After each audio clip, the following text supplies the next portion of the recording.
Hello नमस्कार, जय हिंद साथियों। स्वागत है आपका अपने YouTube चैनल डिजिटल मास्टर्स पर। साथियों, मैं आकाश शर्मा आज सभी के बीच आज एक महत्वपूर्ण बात लेकर के उपस्थित हुआ हूं।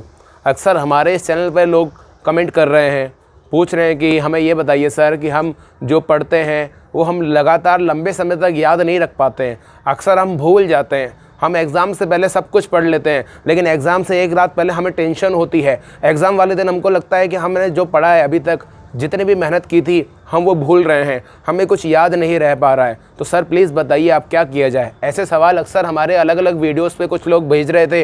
हमने सोचा कि आज उनकी इस जो समस्या है इसका समाधान कर सकें, अपनी मति अनुसार हम कुछ सुझाव आपको दे सकें, इसलिए इस वीडियो को लेके मैं उपस्थित हुआ हूँ। साथियों, अगर आपको याद ऐसा लगता है कि नहीं हो पा रहा है, एग्ज़ाम से पहले आप अगर भूल रहे हो, तो सबसे पहले तो आपको टेंशन नहीं लेनी है, क्योंकि दुनिया में आप इकलौते ऐसे इंसान नहीं हैं जो एग्ज़ाम देने जाते हैं या एग्ज़ाम से पहले पढ़ते हैं तो आपको ऐसा लगता है कि आप याद नहीं रख पा रहे हैं, भूल जा रहे हैं। तमाम बड़े बड़े लोगों के साथ भी यही समस्या उत्पन्न होती थी। जो बड़े बड़े शिक्षाविद हैं इस देश में, दुनिया में, जिनका नाम है शिक्षा जगत में, उन लोगों को भी इस समस्या से सामना करना पड़ा था। और साथियों, उनमें से एक मैं भी हूँ। मुझे भी और मेरे चैनल के कई सारे साथी लोग जो यहाँ पढ़ाते हैं, उन्हें भी ये समस्याएँ बचपन में होती थी। तो आपको सबसे पहले घबराना नहीं है, सबसे पहले आपको घबराना नहीं है और ये ध्यान रखना है कि जो भी आप पढ़ते हैं उसको लिख लिख करके तैयार करें। साथियों, बच्चों, जो बड़े लोग हमारे इस चैनल को देख रहे हैं, डिजिटल मास्टर्स को, भर्ती परीक्षा की लोग तैयारी करने वाले भी अगर देख रहे हैं, या छोटे कुछ क्लास के स्टूडेंट्स हमारे इस वीडियो को देख रहे हैं, तो आप सभी के लिए सबसे पहला सुझाव तो ये है कि भाई जितना हो सके नोट्स बनाएं, लिख लिख के याद करने का प्रयास करें। लिखा हुआ जो है वो आप अधिकतर नहीं भूलते हैं, अधिकांश आपको याद रहता ही है। अंतिम समय में, कुछ समय के बाद में, एक बड़े समय के अंतराल के बाद में भी अगर कोई प्रश्न आपके सामने आ जाता है, लेकिन आपने अगर उसको एक ज़माने में लिख के याद किया था, तो आप निश्चित रूप से उसका उत्तर बता पा सकते हैं। ये मैं आपको दावा करता हूँ। तो आपको सबसे पहले लिख लिख करके अपने नोट्स बनाने चाहिए, उसके अनुसार आपको याद होगा। दूसरी बात ये, दूसरा सुझाव मैं आपको ये देना चाहता हूँ, हमारे आदर्श स्वामी विवेकानंद जी कहा करते थे कि हमारे देश के युवाओं को, बच्चों को, जो जिनका मस्तिष्क जो है, ज़रूरी नहीं है कि वो सुदृढ़ हो।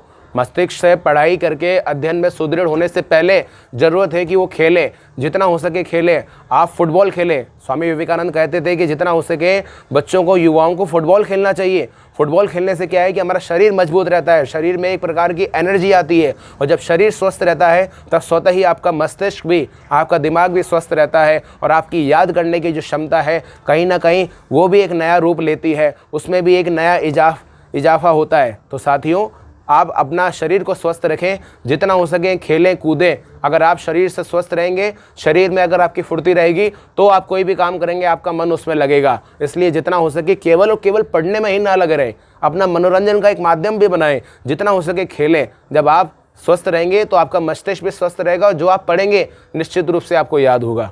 इसलिए केवल पढ़ना ही नहीं है, बल्कि अदर एक्टिविटीज़ पे भी आपको ध्यान देना ज़रूरी है। अगर आप अदर एक्टिविटीज़ करेंगे तो आपका माइंड एकदम शार्प होने लगेगा, तो आपको बहुत कुछ याद होगा और इस समस्या से आप बाहर आ पाएंगे। तीसरा उदाहरण मैं आपको ये बताना चाहता हूँ कि आपको अपने डेली रूटीन, डेली लाइफ एक बैलेंस तरीके से जीनी चाहिए। जी हाँ, आपको, विद्यार्थी आप हैं तो विद्यार्थी के लिए सबसे पहले सुबह उठना सबसे बड़ा धर्म माना गया है। जितना हो सके ब्रह्म मुहूर्त में उठें, आप 4 से 5 बजे उठें। आप प्रतिदिन उठ करके अपना स्वाध्याय करें, आप जितना हो सके पढ़ें, रिवीजन करें। सुबह का पढ़ा हुआ इंसान नहीं भूलता है, ऐसा महापुरुषों ने भी कहा है। तो बच्चों, जितना हो सके अपने इस आलस्य को त्यागना ही पड़ेगा। अगर आपको जीवन में कुछ पाना है तो अपने अंदर के इस आलस्य को त्यागना जरूरी है साथियों। इसलिए इस आलस्य को त्यागें, सुबह जल्दी उठें, स्वाध्याय करें। एक खान पान की जो डाइट होती है उसको बैलेंस तरीके से लें। ज़्यादा नहीं खाएं और बिल्कुल कम भी नहीं खाएं। ज़्यादा तीखा, स्पाइसी, मीठा भी ना खाते रहें और ज़्यादा फीका भी ना खाते रहें। एक बैलेंस लाइफ आपको जीनी चाहिए। ज़्यादा तामसिक पदार्थ भी नहीं सेवन करना चाहिए। तामसिक पदार्थों के सेवन से कहीं ना कहीं हमारे मन की जो मति है वो कहीं ना कहीं हम समझ सकते हैं कि वो प्रभावित होने लगती है। मन जो है आलस्य की ओर, प्रमाद की ओर, और ऐसी बातें जहाँ हमारा ध्यान नहीं जाना चाहिए, हमारा वहाँ ध्यान जाने लगता है। और ऐसी स्थिति में बच्चों, हमारा जो दिमाग है, जो हम विद्यार्थी हैं, जो हमें पढ़ना चाहिए, हम उतना अच्छे से याद नहीं रख पाते हैं। तो तामसिक पदार्थों के सेवन से हम दूर रहें, एक सात्विक लाइफ जिए, अच्छे विचार रखें मन में, अपने आसपास के वाइब्रेशंस जो हैं आपके अच्छे बने रहें, अच्छी सोच के लोगों के साथ आपका उठना बैठना हो, और होती कोशिश संभव हो बच्चों, साथियों, तो थोड़ा योगाभ्यास करें आप, मेडिटेशन करें आप। बच्चों, मेडिटेशन का बड़ा महत्व है। विद्यार्थी जीवन में बच्चे अगर ध्यान करेंगे, मेडिटेशन करेंगे तो मन से उनके जो है बहुत ही शांति उनको मिलती है, मन उनका स्वस्थ रहता है। भाई शरीर जब थक जाता है तो आदमी सो लेता है, लेकिन जब थकता है आपका तो मन को थकान दूर करने के लिए उपाय है मेडिटेशन। आप मेडिटेशन करेंगे तो कहीं ना कहीं आपका मन स्वस्थ रहेगा, आपका मन खुद करेगा कि आप अच्छी चीज़ें पढ़ें, आप उठें, अपने भविष्य क्या है, आपका करियर आपने जहाँ बनाया है उसके लिए काम करें, और वो उसके लिए आपको ज़रूरी है पढ़ना। तो आप पढ़ने लगेंगे तो कहीं ना कहीं आपकी जो पढ़ी हुई बातें हैं वो आपको रिवाइज़ होने लगेगी, आप भूलना जो है अक्सर कम करेंगे। तो मैंने ये 3 सुझाव आज आपको दिए हैं, इन पे आपको विशेष अमल करना है। सबसे पहली बात, आपको घबराना नहीं है, लिख करके याद करना है, नोट्स बनाना है। दूसरा, पढ़ाई के साथ साथ अदर एक्टिविटीज़ में भी आपको आगे रहना है। लाइफ में अपना एक साइड स्कोप जो होना चाहिए, साइड में जो कुछ आपके लिए एक टैलेंट है उसको हमेशा आगे रखें। खेलने भी ज़रूर, पढ़ने के साथ खेलना भी आवश्यक है, मनोरंजन भी आवश्यक है। दूसरी बात ये थी। तीसरी बात है आपका अपना डेली रूटीन, वो कैसा है, अपनी लाइफ को बैलेंस करें, एक सिस्टम से चलें, खान पान का ध्यान रखें, अपने विचार शुद्ध रखें, आसपास की नकारात्मकता से दूर रहें, मेडिटेशन योगाभ्यास आप करते रहें। बच्चों सुबह जल्दी उठें। बस यही 3 अगर आपने अपने लाइफ में कर लिए तो मैं समझता हूँ आप छोटी क्लास के बच्चे इस वीडियो को देख रहे हैं, ये भर्ती क्लास के बच्चे इस वीडियो को देख रहे हैं, तो आप कहीं नहीं अटकेंगे।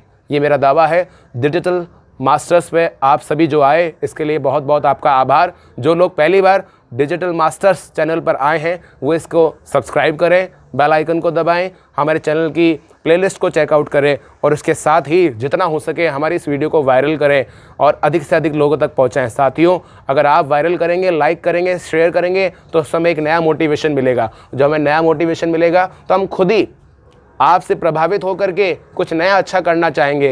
इस डिजिटल मास्टर्स को अपना सहयोग प्रदान करें। आज के लिए इतना ही काफ़ी है। जय श्री कृष्णा, नमस्कार।